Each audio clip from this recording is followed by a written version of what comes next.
मंत्राणि नमः Sanskrit SDG classes पर 19 शतक का पठन पाठन चल रहा है। नीतियों की चर्चा चल रही है, कभी दुर्जन पद्धति, कभी अर्थ पद्धति, कभी मूर्ख पद्धति, और एक एक पद्धति को पढ़ते हुए हम लोग सुजन पद्धति का पठन पाठन कर रहे हैं।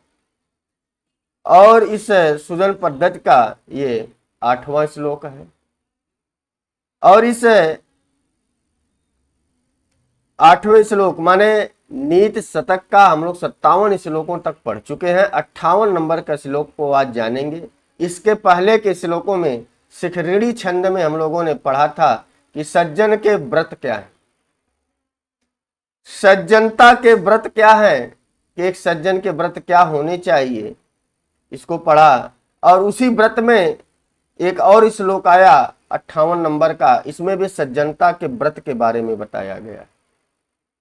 तो यदि आप देख रहे हो, हमें सुन रहे हो, तो वीडियो को लाइक शेयर अवश्य करते रहे। अच्छा लगे तो न आए, ना अच्छा लगे तो लाइक मत करिए, देखिए बस।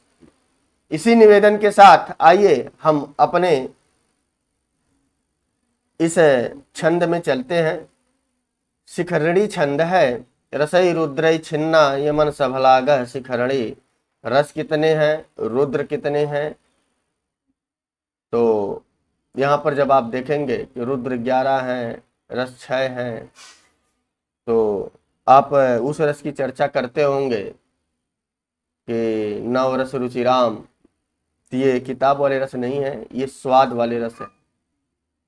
तो कभी हम 6 पर रुकेंगे और अंत में जो है 11 आदित्य है, 11 वर्ण पर रुकेंगे। तो आइए शिखरिणी छंद में गाते हैं। प्रिया न्याया वृत्ति मालिनम शुभंगे प्यसुकरम त्वसंतो नाभ्यर्थ्या सुहृदपि न याच्यः कृषधन। आवाज स्पष्ट जा रही हो तो कमेंट करके अवश्य बताएं, हाँ या ना में जवाब दें। कि बेपदे धैर्यम, हमने अलग अलग पढ़ा। बेपद्योच्चैधैर्यम पदमनुविधेयं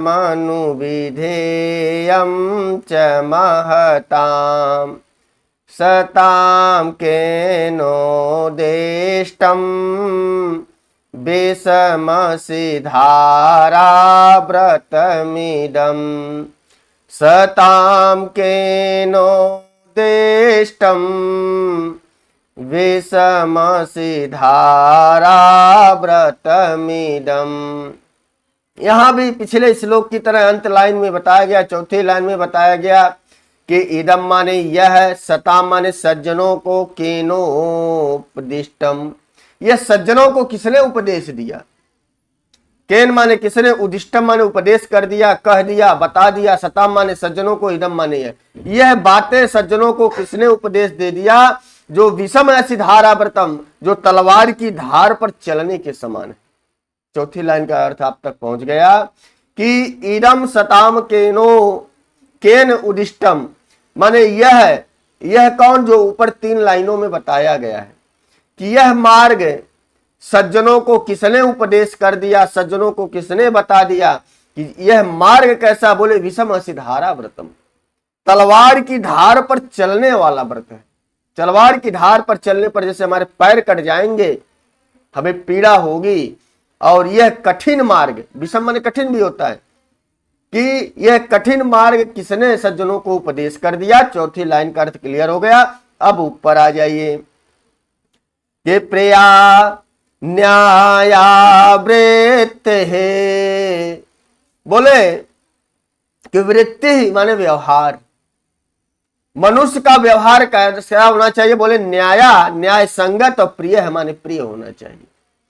प्रिय और न्याय संगत व्यवहार सज्जन का होना चाहिए। सज्जन पद्धति चल रही है, इसलिए सज्जन की ही चर्चा होगी कि व्यवहार कैसा होना चाहिए मानव का, सज्जन का। तो बोले प्रिय भी होना चाहिए, माने मधुर भी होना चाहिए, और न्याय संगत होना चाहिए। आगे बताया मलिनम शुभंगे सुकरम, मलिनम अशुभंगे अपि असुकरम। मलिनम माने होता है पाप, अशुभंगे माने होता है प्राण का संकट में आ जाने पर।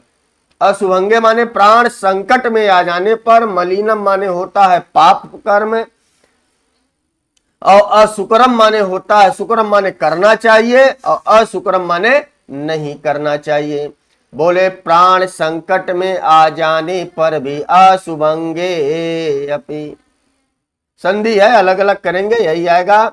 मलिनम में से म से अ इधर आ गया, म उधर चला गया। बोले अशुभंगे अपि अर्थात पाप प्राण संकट में आ जाने पर, जब प्राण आपके संकट में आ जाए तो बोले पाप कर्म नहीं करना चाहिए। प्राण कितनों भी आपके संकट में आ जाए, मुसीबत में पड़ जाए, फिर भी हमें पाप कर्म नहीं करना चाहिए।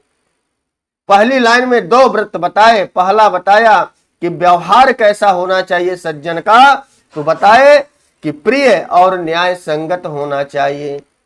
दूसरी लाइन में इन्होंने उसी लाइन के आधे भाग से ज्यादा वाले में बताया, अर्थात उसके दूसरे अंश में बताया कि मलिनम अशुभंगे अपि असुकरम, कि पाप अशुभंगे माने पाप प्राण संकट आ जाने पर, यदि प्राण आपका संकट में पड़ गया फिर भी आपको पाप कर्म नहीं करना चाहिए।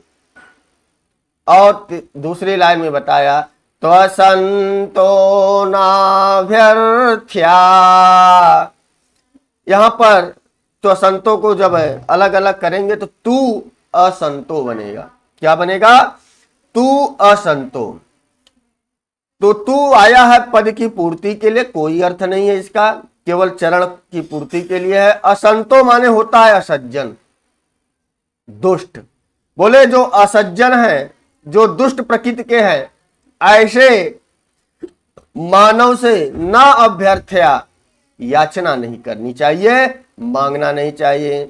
कितना भी मुसीबत में रहे, कितनी भी आवश्यकता रहे, कभी भी असज्जन से धन की मांग नहीं करना चाहिए, दुष्ट जन से धन लेना ही नहीं चाहिए। तो संतो ना व्यर्थ्या, और आगे बताया कि सुहृदपि न याच्यः कृश धन, सुहृदपि न याच्यः कृश धन। बोले कृश धन है माने धन से हीन, और सुहृदय माने हमारा मित्र। यदि हमारा मित्र धन से हीन है तो भी, अब लिखा है, तो उससे भी क्या करना चाहिए? न याच्य है, उससे भी धन की कामना नहीं करनी चाहिए, उससे भी धन को नहीं मांगना चाहिए।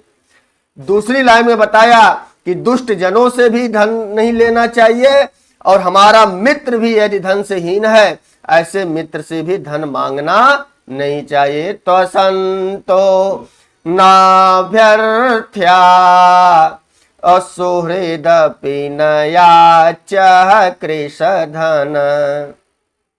दो लाइनों में चार व्रत बताए। अब तीसरी लाइन में आ जाइए कि विपद्योच्चै धैर्यम।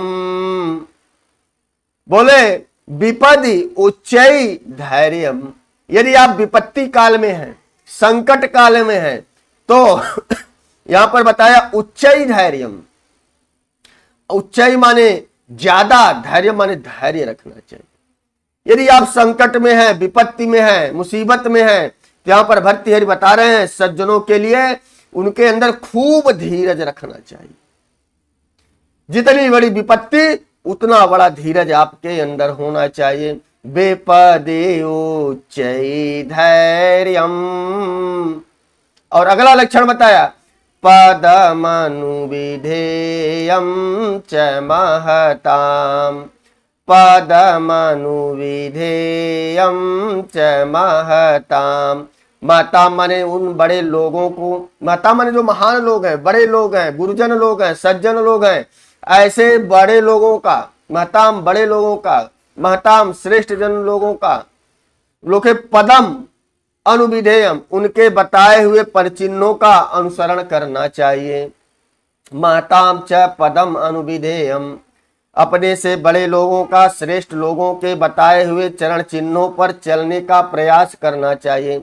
उनके बताए हुए पग चिन्हों पर चलने का अनुसरण करना चाहिए। जिस मार्ग को वह अपना गए, जिस मार्ग को वह अपनाकर सफलता को अर्जित किए, ऐसे महताम, अपने से श्रेष्ठ लोगों का, अपने से बड़े लोगों का, अपने गुरुजनों के बताए हुए परिचिन्हों पर चलने का प्रयास करना चाहिए। ये 6 व्रत जो है भर्तृहरि ने अपने इस पद्धति में बताए। 6 58 नंबर के श्लोक में बताए हैं और 6 57 नंबर के श्लोक में बताए हैं। अगर पूछ रहे सुजन पद्धति में सज्जनों के लिए कितने व्रत बताए हैं तो 12 होगा। और यह लाइन देकर यदि पूछ दे कि प्रिया न्याया डैश डैश करके बोले कि इसमें कितने सज्जनों के लिए व्रत बताए गए, तो 6 व्रत बताए गए। अब आइए, अब इसमें समझते हैं कि सताम केनो दिष्टम विषम असिधारा व्रतम इदम, माने यह है सताम माने सज्जनों को किसने उपदेश दिया कठिन व्रत को। व्रत कैसा है? विषम व्रतम कैसा है? ऐसे विषम व्रत को किसने उपदेश दे दिया जो यह व्रत है ना तलवार की धार पर चलने के समान, विषम असिधारा व्रतम। तो अर्थ आप तक पहुंच गया। एक शब्दार्थ है इसका प्रिया, प्रिया में टाप प्रत्यय लगा है तो यह स्त्रीलिंग बनाने के लिए लगा है टाप, लेकिन मूलतः कौन सा प्रत्यय लगा है? तो क प्रत्यय लगा है। कौन सा प्रत्यय लगा है? क प्रत्यय लगा है। ये कभी कभी पूछ देता है। तो आइए वाचन करते हैं और उसके बाद कुछ इसके शब्दार्थ को और इसमें और चीजों को जानते हैं। प्रिया न्याया वृत्तिर मलिनम शुभंगे सुकरम त्वसंतो नाभ्यर्थ्या, हमारे साथ बोलिए, सोहृदपि नयाच कृषदन विपद्योच्चैधैर्यं पदनुविधेयं च महताम् सतां केनोदिष्टं विषमसिधारा व्रतमिदं। शार्दूल विक्रीडित छंद में इन्होंने इस श्लोक का बार बार पढ़ेंगे, बार बार वाचन करेंगे, श्लोक कंठस्थ हो जाएगा। कहाँ का है इसको आपको बार बार पढ़ना पड़ेगा, बार बार वाचन करना पड़ेगा, अर्थों को जानना पड़ेगा। एक बार समझ में ना आए, एक बार देखिए, 2 बार देखिए, श्लोक लिखिए, इसके नोट्स बनाइए और आपकी किताब में सब कुछ दिया हुआ है। वीडियो लंबी ना हो, अर्थ का हमने बता ही दिया। तो इसी तरह आपको और भी वीडियो मिलते रहेंगे। अच्छा लगा हो तो लोगों तक शेयर कीजिए। तो बस आज के लिए इतना ही। नमः संस्कृताय, शुभ संध्या, शुभ रात्रि।